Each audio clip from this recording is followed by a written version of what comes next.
I'm lying, y'all. This drink's good.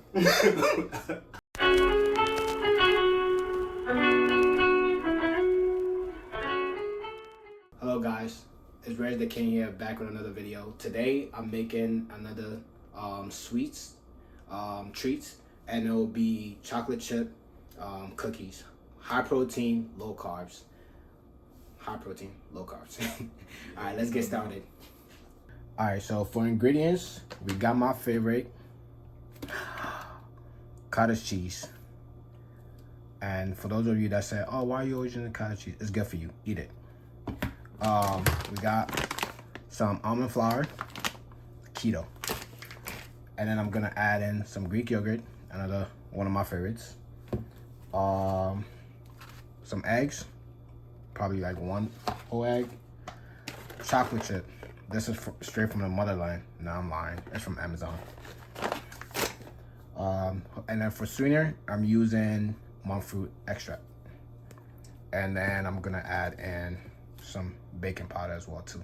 All right, let's get started. So I'm gonna put the wet ingredients in the blender and blend it up, which is the egg and Baking yogurt. soda. I got baking soda. I just had to say that. And cottage cheese in the blender. So let's blend it up right now. So I'm gonna add half a cup of Greek yogurt, and then I'm gonna add a whole cup of cottage cheese. So there's half a cup, so I'll scoop it twice.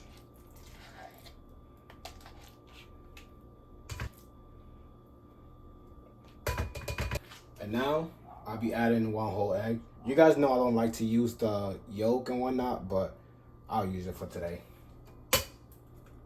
We got all the wet ingredients. We're gonna blend it up and then add the dry ingredients. And remind you guys, these high protein, low carb stuff are pretty easy. As you guys can see, the ingredients are very, very, very easy to find. And you know, no time consuming at all when it comes to baking or cooking any of these, as I've been doing for you guys. How long do you think it'll take if you weren't like recording? If I wasn't recording, this should probably take like 30 minutes.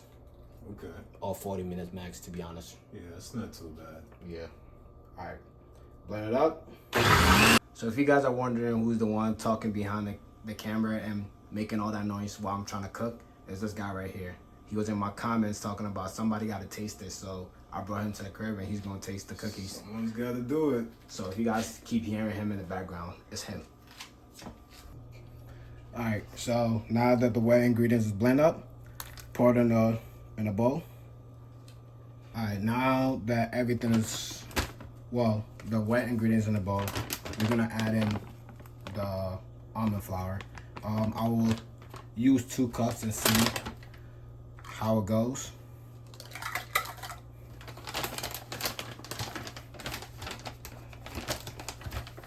And since we making cookie dough, we just want it to be a little thicker than usual. So that's 2 cups right there.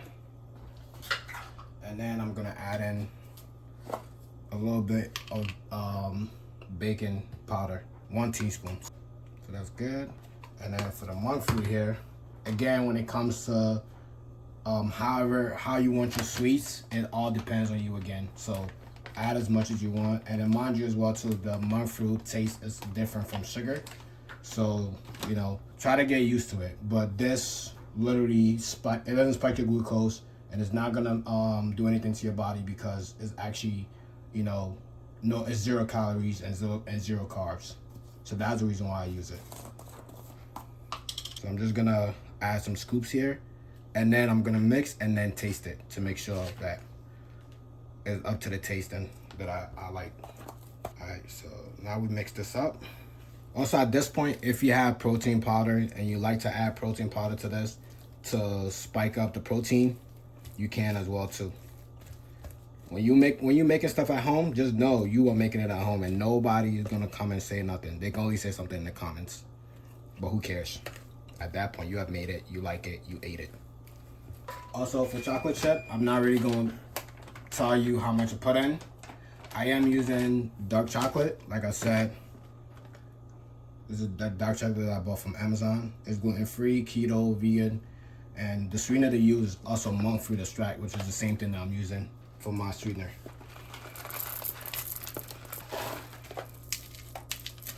Okay, so at this point, you have preheated your oven.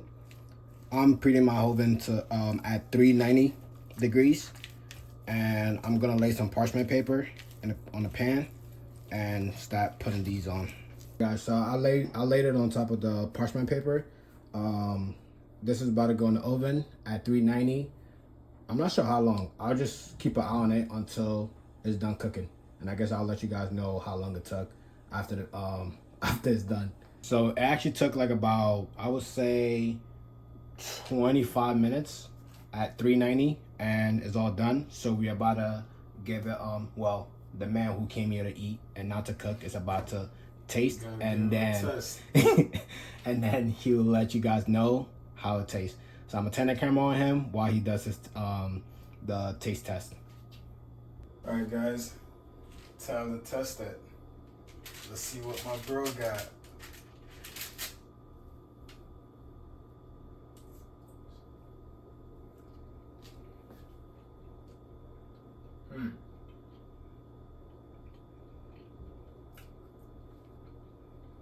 What's that taste? I think it's the monk fruit or whatever. Yeah. That I'm tasting right now. Right. It tastes different, right? Like I said, it's not like sugar. So if you're gonna eat this, it's just gonna be different from what you buy at your store. Like there's actual real stuff, you know, that I made in the house. So yeah, healthy stuff you want to keep. Exactly. You know, yeah, so healthy stuff does taste different from artificial stuff. So you taste in the real healthy stuff and low carb, high protein. So you can eat this and still get your protein in, and you'll be good. And you know, you don't have to cry to go to the gym and do more cardio to try to work out some. I feel like if I were to make one though, yeah, I'd probably use honey. Do you use honey instead? Yeah. I think you just not not used to the taste, right? Yeah. Okay. You gotta get. It's definitely good. You gotta get used to it. That's what I said. But all right, so. I don't mind eating my of these though. Yeah, I could see you like you chewing it up. Another successful recipe, and I actually had the man in my comments come and taste it, and now he knows that I could actually bake and cook as well too. Well, he had my cooking before because I had a game night where he came and he taste it one more time. He's loving it. As you can see, look, he's chewing it up, even though he's like, oh, the monk fruit, you know. But like I said, like you said, you can use honey. You could try stevia as well too, or sugar-free maple syrup, whatever that you like as a sweetener and whatnot. But I stay away from sugar. So, you know, he's not used to the sweetness of that, but I am, so it's fine for me. And these are actually really not bad at all. And it's not hard at all. It's very fluffy as well too, and it's very good. Alright, so with this, you guys can give it a try. Let me know in the comment if you try it and what sweetener you used. Give me a comment, like, and subscribe, and I'll see you guys on the next episode of whatever I decide to make. I'm not gonna lie to y'all, this drink's good. I give it a solid 12 out of 10. It's 12 out of 10 for real? Healthy joint. Damn. Healthy joint, and it's good for you. Alright, you heard that, guys. So give it a try and let me know. Peace.